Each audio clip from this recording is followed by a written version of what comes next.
Welcome to the CoinGecko podcast. I'm your host, Bobby Young. Each week, we will be interviewing someone from the blockchain industry to learn more about this fast-moving cryptocurrency economy.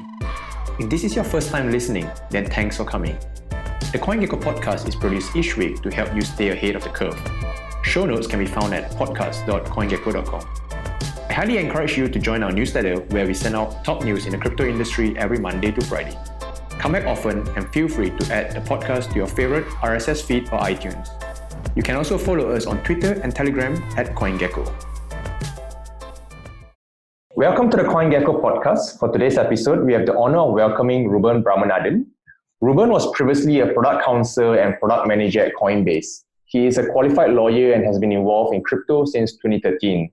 I've known Ruben for several years now and have seen him achieve many things in crypto over the years. Ruben recently did something really interesting in the personal token space and started tokenizing himself. His token is called Counsel, which is CNSL, and I thought it would be very interesting for us to hear Ruben's thoughts on this upcoming personal token revolution. Welcome to the show, Ruben.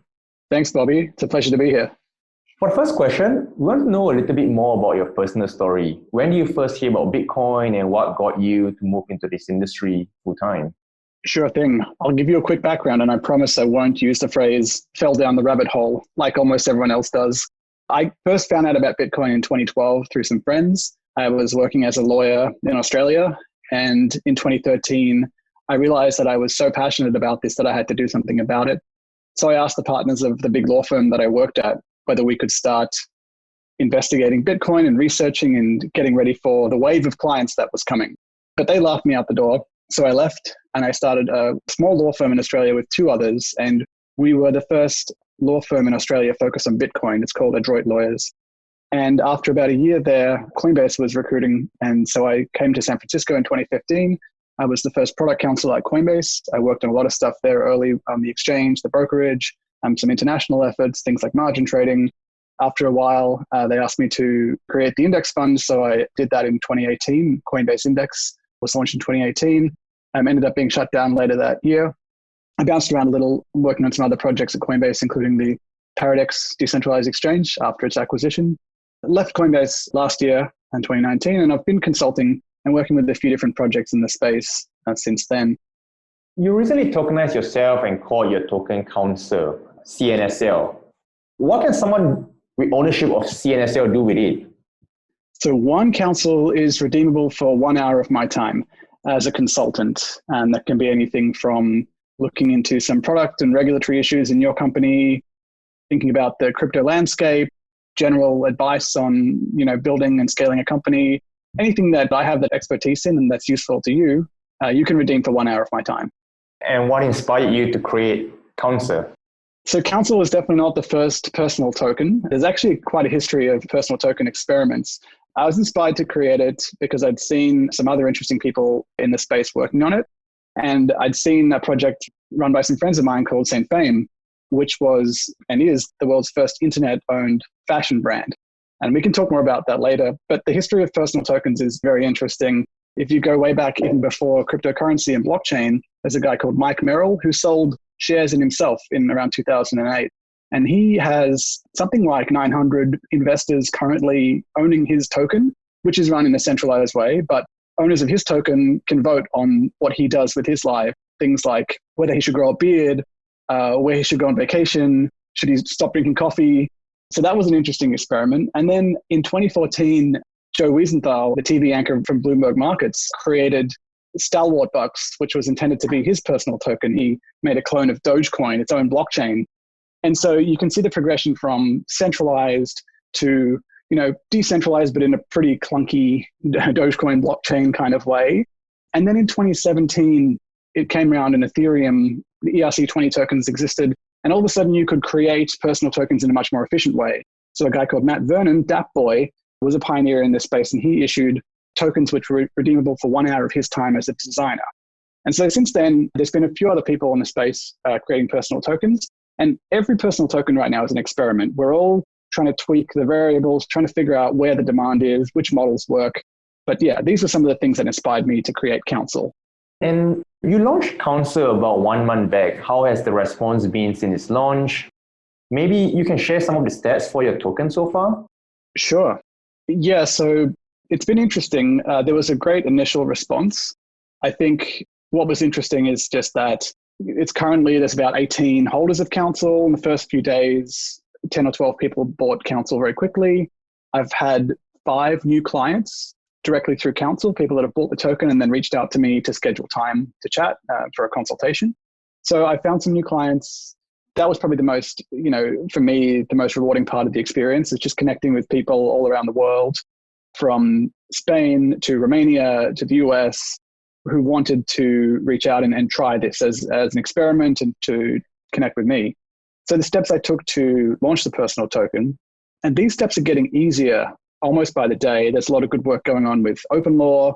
There's an announcement just today, recording this podcast on 2nd of March, from the team Zora, which is the team behind Saint Fame. And they're building a platform which is kind of focused to begin with on limited edition goods.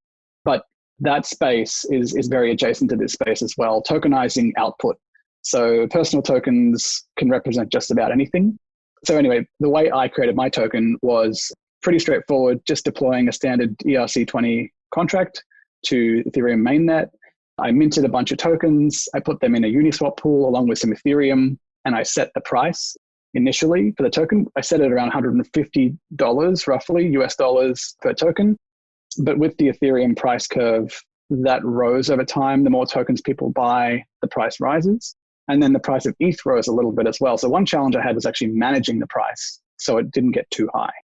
So you mentioned you deployed an ERC20 contract. Do you do it yourself or do you use a third-party solution? Like, say, if I'm interested in creating a Bobby personal token, how should I go around doing it? I don't have any technical knowledge. Like, what would be the step-by-step if it's even easy for me to do one this day? Yeah, it's going to become much easier very quickly. If you use OpenLaw, they have an OpenLaw template to create your own personal token and deploy it onto the Ethereum blockchain. And there's a bunch of companies, including Zora, working on automating this process as well. So even though it's a bit clunky now, I'd expect within 1 or 2 months, it's going to be as easy as sending any transaction on Ethereum. If you can use MetaMask, you'll be able to deploy a personal token contract. All right, cool. Probably should get some guides from you to share in the footnotes later on some of the step-by-steps to create some of these tokens later on. And it seems like for Council, you created a bunch of tokens and then you put some liquidity on a Uniswap market, and then because it uses a bonding curve, it automatically sets the minimum and maximum price for CNSL. So you try to aim it to have a Council price somewhere around $150. But how do you set a maximum price and how do you set a floor price for Council? So Uniswap enables a dynamic price, but it doesn't actually have a floor or ceiling price. Uniswap currently uses what's called a constant product model. So it means that the total value of the pool has to remain constant. So if you add ETH to the pool and you remove Council, then the price of Council relative to ETH is going to go up, and vice versa if you add Council to the pool and remove ETH. So basically, it is a supply and demand driven curve, but the problem is that you can't enforce a floor or ceiling price, and you can't set how steep you want that curve to be. So there are other bonding curve models being developed by a few different projects in the space that will hopefully let people have some more flexibility to customize the pricing curve. What I do now, which is very manual, is that when the price goes above $250 per token, I add some more tokens to the pool to bring it down. And if it were to go beneath 150, I would add some more ETH to bring the price back up. So the other way to manage it might be to have a smart contract that automates this soft floor and ceiling model. But again, this is part of the experimentation, is working out these parts that aren't optimized and then finding solutions. On Uniswap, it was a constant product model, and the price is automatically determined, meaning that whenever someone buys Council token, the price of Council goes up because there's less supply of Council in Uniswap. Do you see a way or another decentralized exchange where a different form of bonding curve can be put in place to set a minimum and maximum floor, or some other bonding curve in place or to set a pricing for personal tokens? Yeah, I understand Uniswap themselves are actually working on this, whether it comes out in V2, which is upcoming, or sometime after that. There are also a couple of others working on this that I'm aware of, Curve and Balancer. both working on different types of models for bonding curves and for these kind of automated market maker pools. Curve already has a stablecoin swap product where the curve is much flatter. So there's a lot of liquidity right very close to the current price, which is great for stablecoins. So something like that or somewhere in the middle might be much more effective for a personal token like mine. What do you see some of the benefits for someone tokenizing themselves? Yeah, so for a personal token that represents your time or a unit of your output, right? So maybe you're a creator who creates content or art or music or limited edition goods, whatever your output is, there's a bunch of interesting benefits of tokenizing that output, right? So the most obvious one is that you get a dynamic market price for your output. So 1 hour of my time is now decided by the buyers and sellers and holders of counsel. So it gives me an indication of how much my clients are willing to pay for my time. It's a real-time data point about my time. There is also some value arbitrage here, right? Because if I'm a regular consultant and I set a flat rate, my time might actually be much more valuable to one client than it is to another, depending on the type of work I'm doing. So this way, I get a much clearer signal of what each client is willing to pay for my price rather than setting a flat rate. It also incentivizes me as a consultant to deliver value, because if I do a good job, then in theory, the market price should rise as the demand for my services increase. And I can realize that upside very quickly, which is a little different to the traditional model where, okay, maybe I increase my hourly rate once a year or something like that. Now, another benefit might be if you are thinking about leaving your job to start consulting or start creating or start producing some of your own output, then you might actually be able to pre-fund some of that, or at least get a signal about how successful you might be by creating the token and seeing what the market does, seeing how the market values your time. You know, in addition, there's just things generally like the global phenomenon of crypto, meaning you can have clients anywhere in the world, and you can have clients that aren't even people, right? So I'm talking about DAOs. We talk a lot about crypto banking the unbanked, which I think is an amazing and noble thing. But it's interesting to think about another type of unbanked being, another unbanked entity, which is a DAO, a decentralized autonomous organization. So we've seen a reemergence of DAOs in the last 6 months. And I think that everyone's very excited by the potential for DAOs to actually commission work from people using personal tokens. And a great example of that is Saint Fame, which produced the t-shirt, which was designed by Dap Boy, who sold his time through personal tokens. So it was the first time that a group of unaffiliated people came together through a DAO, commissioned another unaffiliated person using a personal token to design and produce a t-shirt. So there's already use cases around personal tokens and the variety of clients that they open up. It's interesting that DAO has started, getting more attention in the past 6 months. Why do you think DAO started getting more attention in the past few months? Like, it was a thing from a couple of years ago. Until we had the big hack in Ethereum, and then people got scared of a DAO, and now it's making a renaissance back again. What do you think so? Yeah, it's interesting. It kind of almost follows that hype cycle where there is just so much initial interest in the thing before it's actually ready to fulfill that need. So the DAO is an example of that, the first DAO. I think now we're seeing some more infrastructure on the Ethereum blockchain, more templates, things like the Moloch DAO, which allows anyone to rage quit from the DAO and take their investment with them. And, there's a lot of good work being done by folks like Aragon. Again, Zora doing a bunch of work in the space, Open Law, creating the LAO, so marrying a legal structure, the LLC, with a DAO. So I'd say it's probably a combination of a lot of these different players and different approaches, really finding some more tools to make this actually more functional than the original DAO. Say if I purchase a counter token and I want to redeem it from you, but you went AWOL, what happens then? That's a great question. Actually, one of the questions I get most often, you'd be surprised, is, Ruben, what happens if you die? And what happens to council holders when you die? And it's interesting because if you zoom out a level, this is another way of securitizing an asset in the token. So tokenizing an asset.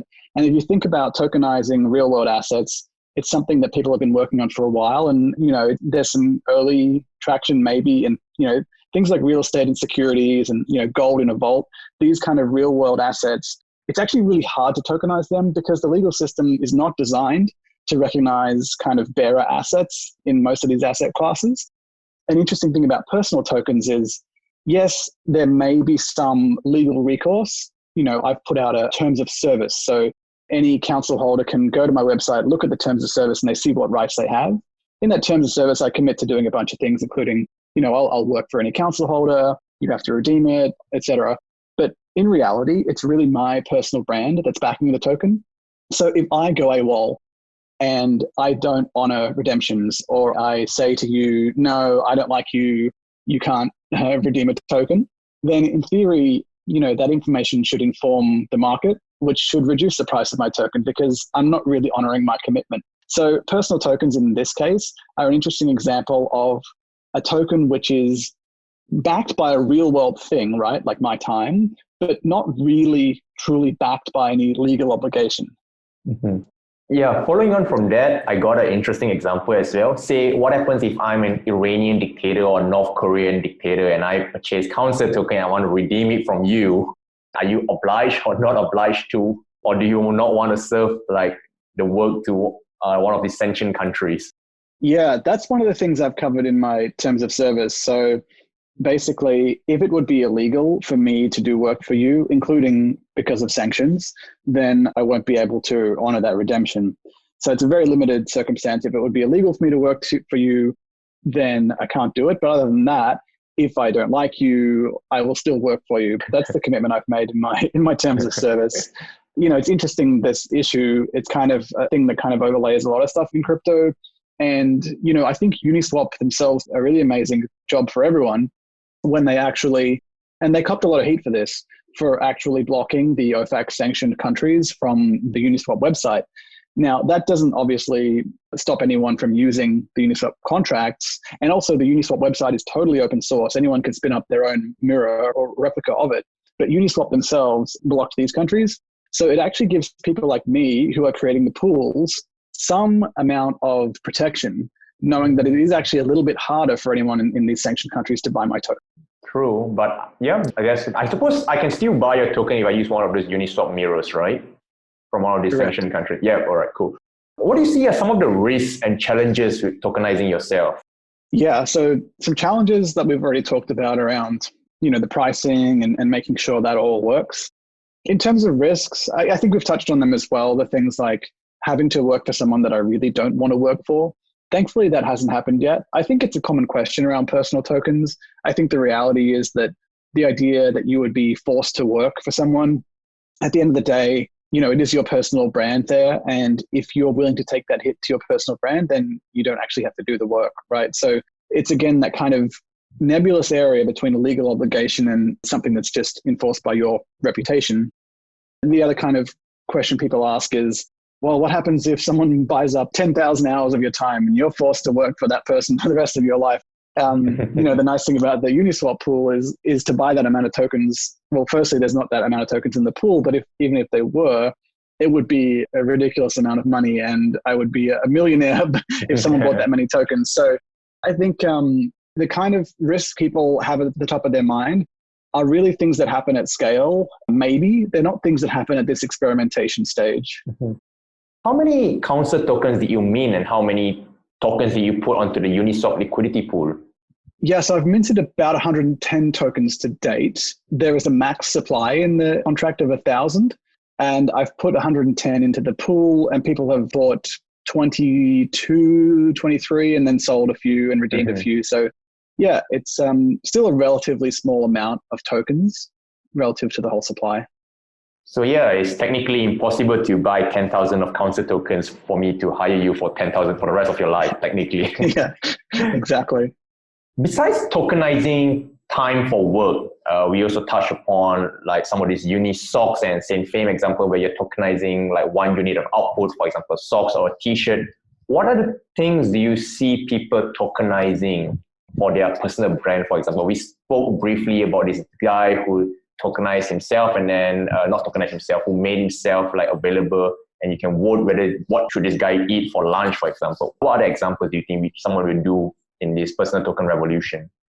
It's definitely interesting to see the things people come up with. I mean, I think ultimately tokenizing 1 hour of your time is going to be the most vanilla, kind of boring example.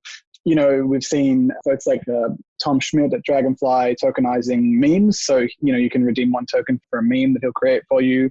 Amin Soleimani, he's tokenized likes and retweets. So you can redeem tokens to have him like or retweet your tweet. There's a few other examples that kind of novel ideas like that. I think what's really interesting is some of this creative output. So basically using tokens to represent limited edition goods, digital content, all this kind of stuff is really emerging quickly. And yeah, I mean, I've mentioned them a couple of times, but the team at Zora are really working closely on some of these aspects. So go check that out. It's at owlzora.com. I believe you use Zora in creating accounts. Are you affiliated with Zora? And if you are, maybe you can tell us a little bit more about what Zora's plans for the year and in the personal token space.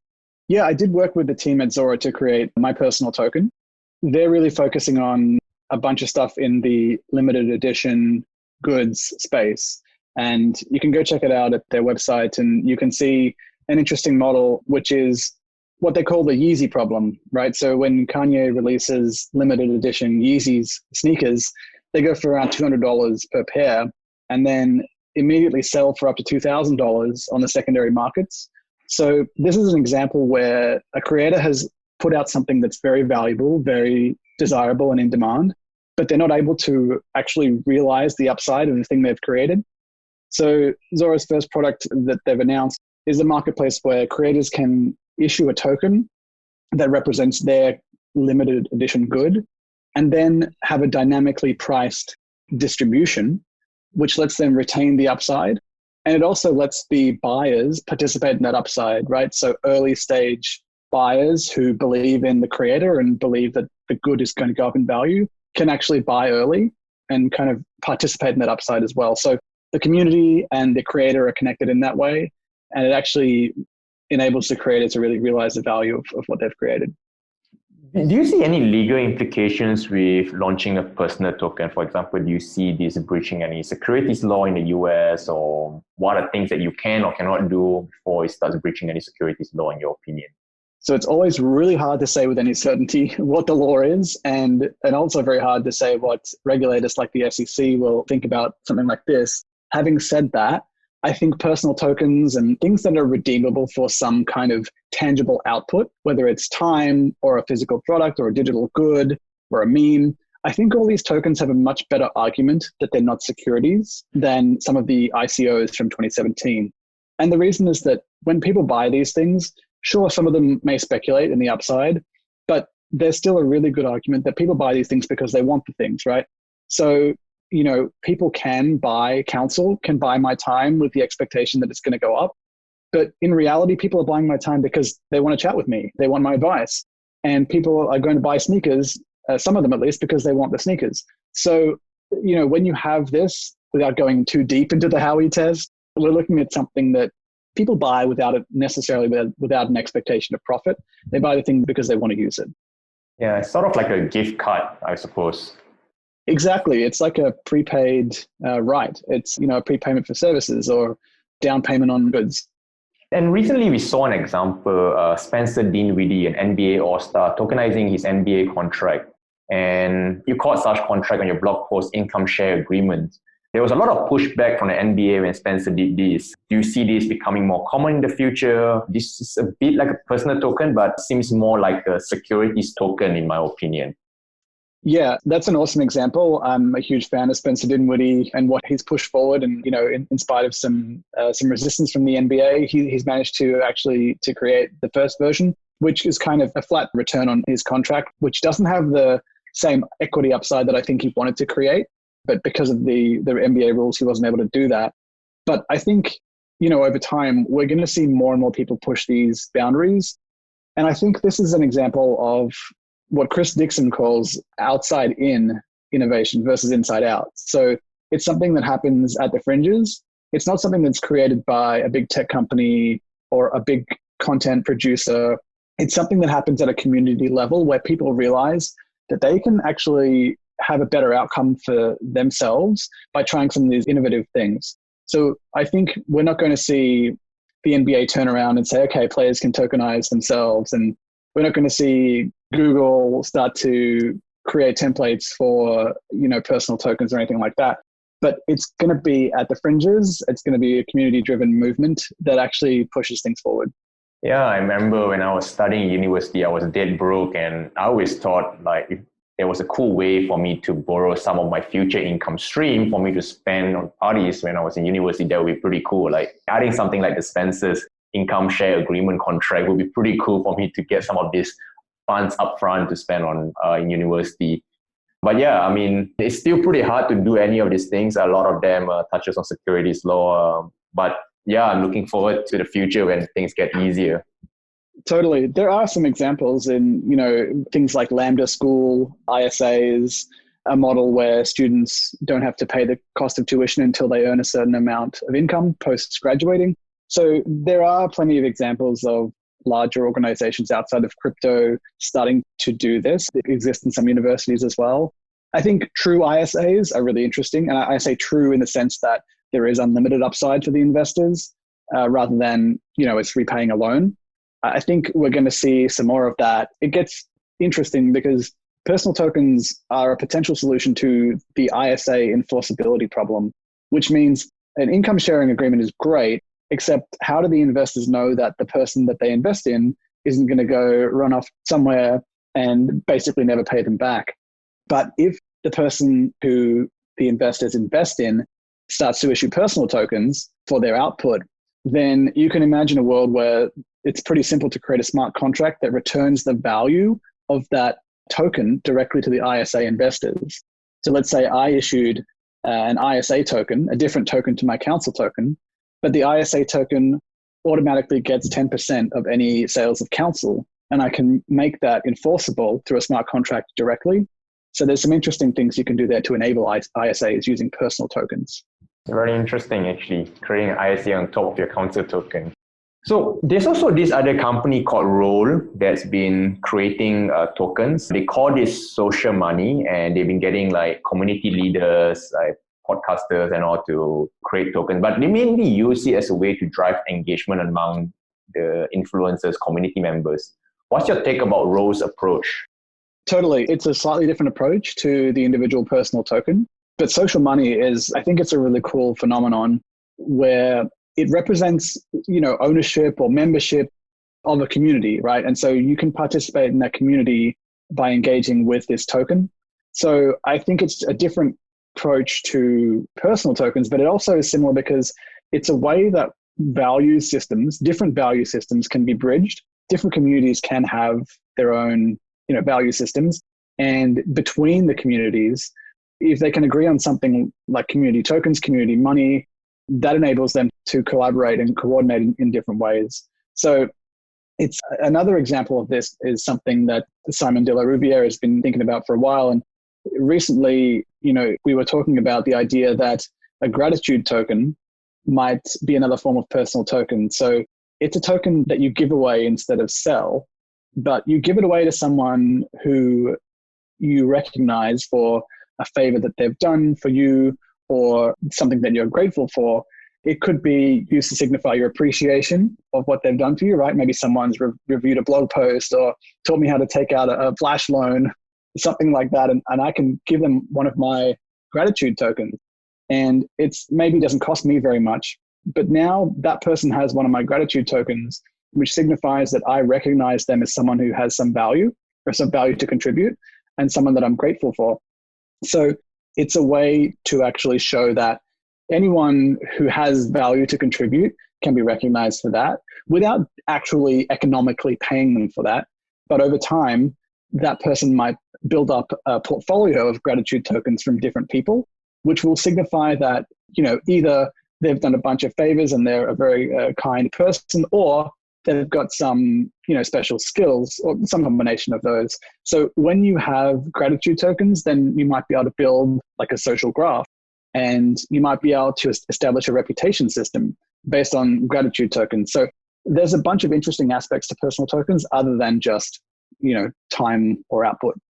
This gratitude token, so what happens if, say, you gave me one gratitude token? Do you make this token transferable? Because technically I can send this to someone else who did not do any goodwill to you at all. Maybe I send it to one of your enemies, for example, and then suddenly you have a gratitude token from you.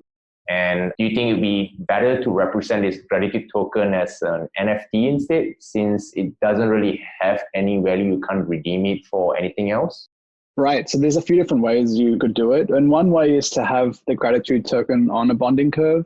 So that it actually costs me something to mint the token. And you, the recipient, can actually sell it back for the value that I minted it for. So maybe the first token is very cheap and then over time it goes up. And you as the recipient can then decide, okay, I want to cash this in, or I want to keep it because it has some signaling value to me other than just the value of the token. So you can imagine some ways there that would actually make that token kind of more sticky. You might also make the token non-transferable or something like that to make sure that it really is something that adheres to that person's reputation. And what about the idea of representing the gratitude token as an NFT, non-fungible token? Then it sort of becomes like a badge, like something that you get when you play games, you get all these different badges and all. Yeah, absolutely. I think there's a bunch of interesting things you could do in this space, whether you have personal tokens gratitude tokens that represent some collection and people, that you appreciate. You can show that gratitude through different NFTs. I think one interesting thing, the way I think about gratitude tokens is that they shouldn't have a large monetary value. And if it is truly gratitude or recognition, then you don't want to incentivize people to do something for you just so they can get a token, right? It's more organic. And I think the interesting aspect is that this might enable us to recognize value that isn't ordinarily recognized within the economy. People who make open source contributions. I mean, there's an amazing project called SourceCred that's doing some very interesting work on this area. You can think about contributions among friends, domestic or family life, things that shouldn't have transactional element to them, but they can be recognized. So there's some interesting things where we can show that there is gratitude or that a favor has been done without actually quantifying and trying to value that. What do you think about Uniswap's token? Like part where Uniswap team created 50 tokens redeemable for socks. It seems really interesting as an experiment. It started out really cheap, but after a certain price, it seems to get really expensive. And following that, there wasn't much liquidity once it reached a certain point. Do you think that the model works perfectly? There's some sort of flaw? What do you think can be improved from that point of view? I think we'll look back on Unisocks as a fundamental moment in the history and in the evolution of cryptocurrency. Unisocks in the same fame, I think people will look back in years to come and realize that kickstarted an entire industry. It enabled tokenization of real world assets in a way that was fun, it was immediately valuable, and it actually created some value in an idea and value in something that didn't necessarily, it created value from day one. What are some of your plans for Council in 2020? Do you plan to add more features or use cases, or that's pretty much it that you have so far? I'm still going to continue the experiment. My objectives are to get more people buying and redeeming Council. I don't really care too much about the price. I'm going to try some experiments to incentivize people to redeem it for a short call or whatever kind of work that they need. That might include things like an airdrop. It might include kind of bonuses for people that buy and redeem versus holding. I'm going to try to solve the price floor and ceiling problem, and I'm going to try to make it easier to redeem. So there's a bit of friction both at the creating and redeeming phase right now. So I think I'm not sure that Council is going to be anything groundbreaking, but I think, if I can learn a few things and work out how to make it easier for everyone to issue a personal token, I think that'll be a great outcome. One thing I'm very focused on is how do we enable anyone to capture the value of the output that they create? So I was fortunate enough to get a bit of buzz and interest around the token, and I've been in the space for a while. But if personal tokens only enable people with an existing profile to participate, then that's not very useful. We need to create a system where anyone who has value to contribute can bring that to the table and they can realize the upside of that value. Yeah, I believe as more people tokenize themselves, eventually there will be a marketplace of personal tokens curation, people curating personal tokens out there for people to hire all these services and values. So I think it's just a matter of time before one of these marketplaces come out. Yeah, absolutely. I'm sure that's something that's going to happen very soon. Are you worried about smart contract exploits? How do you minimize any of these risks when you create these personal tokens? Yeah, it's one of the really amazing things about DeFi. And it's also one of the things that is most troubling about DeFi is that with this composability, the more you compose, you kind of exponentially increase the risks, right? You have to multiply the risk by each element that you use, having a vulnerability. But I think having said that, we can see over time the tried and true elements like the ERC20 contract being pretty stable. Uniswap have a great product and that's working really well. So like anything else in crypto, it's kind of the idea that over time, we're going to see more robust systems, and the ones that are more robust are going to win out. And as each of these building blocks kind of hardens and becomes more robust, more people will be comfortable using them. Cool. Last question. If someone's interested to follow you and find out more about Council, how can they do so? Yeah, you can follow me on Twitter at Brahmanathan, or you can visit brahmanathan.com. And there's some information there about Council, some of the token terms of service. I also open source that terms of service, which I can link to in the podcast notes. So anyone who's creating their own personal token can use that and modify it as they see fit. Cool. Thank you very much for taking your time to come on the CoinGecko podcast, Ruben. Really enjoy learning from you about personal token. Thanks, Bobby. It's been a real pleasure. Let me leave you with one quote or one soundbite. Cryptocurrency lets you create a token that represents anything you can imagine. The only hard part is getting others to imagine it too. Wow, that's a really good soundbite, I would say. Thanks, Bobby. All right, that wraps up the show. Thank you for listening to the CoinGecko podcast with Bobby. If you like our show and want to know more, check out podcast.coingecko.com or please leave us a review on iTunes. If you have any feedback, do drop us an email at hello@coingecko.com. Join us for more next week. See ya! This podcast is provided as part of the overall information on cryptocurrency contained on our website, is for your general information only, and does not howsoever constitute any endorsement, financial or investment advice, nor any solicitation or offer of securities or other financial instruments. CoinGecko and the podcast presenter makes no warranties, implied or express, of any kind in relation to this podcast, including, without limitation, the accuracy and updatedness of its content.